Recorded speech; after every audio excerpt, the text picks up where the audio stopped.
Assalamualaikum warahmatullahi wabarakatuh.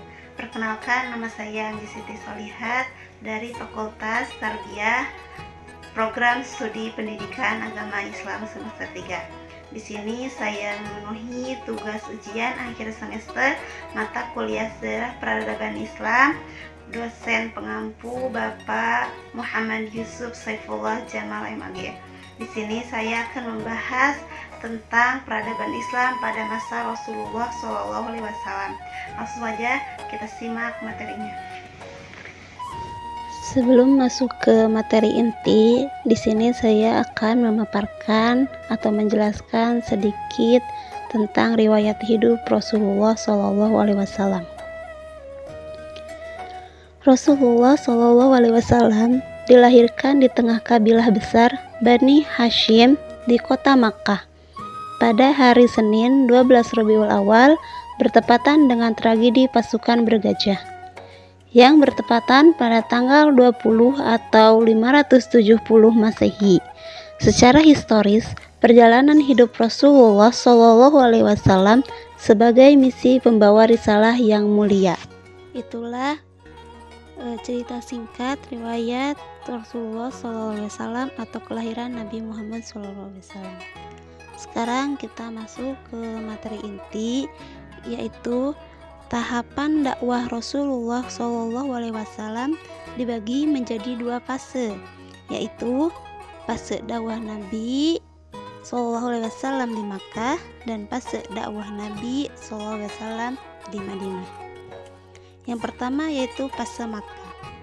Turunnya wahyu pertama tahun 610 Masehi menjadi tanda dimulainya peradaban Islam di Makkah, yaitu ketika Rasulullah SAW berdiam di Gua Hiro yang beliau datangi berkali-kali.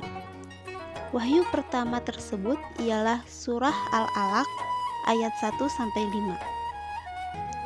Khadijah, istrinya, adalah orang pertama yang mendengar kenabian dan mempercayainya, yang dapat dikatakan langsung memeluk Islam setelah Rasulullah kembali dari Gua Hiro. Adapun peradaban Islam pada masa Makkah dibedakan menjadi 3, yaitu dakwah Syria atau sembunyi-sembunyi, dakwah terang-terangan, dan dakwah di luar Makkah. Yang pertama, dakwah secara sembunyi-sembunyi yang dilakukan Rasulullah kepada keluarga, kerabat, dan para sahabat. Dalam permulaan dakwah Islam, terdapat beberapa sahabat yang mengimani Rasulullah, di antaranya Ali bin Abi Thalib, sepupu Nabi, Zaid bin Harisah, Abu Bakar Asy-Syiddiq, Utsman bin Affan, Zubair bin Awam, Abdurrahman bin Auf, Sa'ad bin Abi Waqqas, dan Thalhah bin Ubaidillah, serta beberapa tokoh Quraisy laki-laki dan perempuan, dan sejumlah maula atau bekas budak dan beberapa perempuan. Saat itu Rasulullah menggunakan rumahnya sendiri dan rumah Al-Arqam bin Abi Arqam sebagai tempat pendidikan dalam menyampaikannya. Dan dakwah secara sembunyi-sembunyi ini berlangsung selama 3 tahun. Dan untuk kedua yaitu dakwah secara terang-terangan yang berlangsung dari tahun ke-4 kenabian hingga akhir tahun ke-10 kenabian. Setelah melakukan dakwah terang-terangan itu, pemimpin Quraisy mulai berusaha menghalangi dakwah Rasulullah. Semakin bertambahnya jumlah pengikut Rasulullah, semakin keras tantangan yang dilancarkan kaum Quraisy. Dan dakwah terang-terangan ini berjalan selama 10 tahun. Dan yang ketiga yaitu dakwah di luar Makkah. Dengan berdakwah pada jamaah haji yang bukan penduduk Makkah, ketika musim haji, Rasulullah dalam keadaan dakwahnya mengutus para sahabatnya untuk berdakwah di luar wilayah Makkah, seperti mengutus Mus'ab bin Umar ke Yasrib, Madinah, Abu Musa al-Asy'ari ke suatu daerah di Yaman, dan Mu'az bin Jabal ke daerah Yaman lainnya. Yang kedua adalah fase Madinah. Setelah 13 tahun Rasulullah berdakwah di Makkah, kemudian beliau hijrah ke Madinah. Di Madinah, kaum muslim tidak lagi tertindas dan terpinggirkan.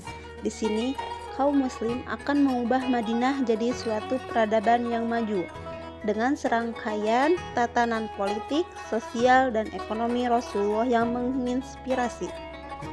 Pada periode ini, pengembangan Islam diletakkan pada dasar-dasar pendidikan masyarakat Islam dan pendidikan sosial kemasyarakatan seperti pembangunan Masjid Nabawi yang menjadi langkah awal mengubah kota Yathrib menjadi kota Rasul. Rasulullah mengubah prinsip persaudaraan yang awalnya persaudaraan berdasarkan kesukuan menjadi persaudaraan berdasarkan agama. Setelah itu, melihat kekuatan komunitas Yahudi Madinah yang apabila tidak dirangkul bisa menjadi bumerang di kemudian hari, maka Rasulullah membuat perjanjian damai dengan kelompok Yahudi yang berisi mengenai persamaan harkat dan martabat, kebebasan dalam menjalankan syariat agama masing-masing, serta kesepakatan menjaga dan mempertahankan kedaulatan kota Madinah. Perjanjian ini dikenal sebagai Piagam Madinah yang juga menjadi lompatan besar dalam membentuk negara Islam yang rahmatan lil alamin. Madinah adalah perkampungan yang diributkan oleh permusuhan yang sangat sengit dan anarkis antara kelompok kesukuan terpandang yaitu suku Aus dan Khazraj. Madinah juga senantiasa mengalami perubahan sosial yang meninggalkan bentuk kemasyarakatan absolut model Baduy. Kehidupan sosial Makkah secara berangsur-angsur diwarnai oleh unsur-unsur kedekatan ruang daripada kedekatan kekerabatan. Penduduk Yathrib, Madinah sebelum Islam terdiri dari dua suku bangsa, yaitu Arab dan Yahudi.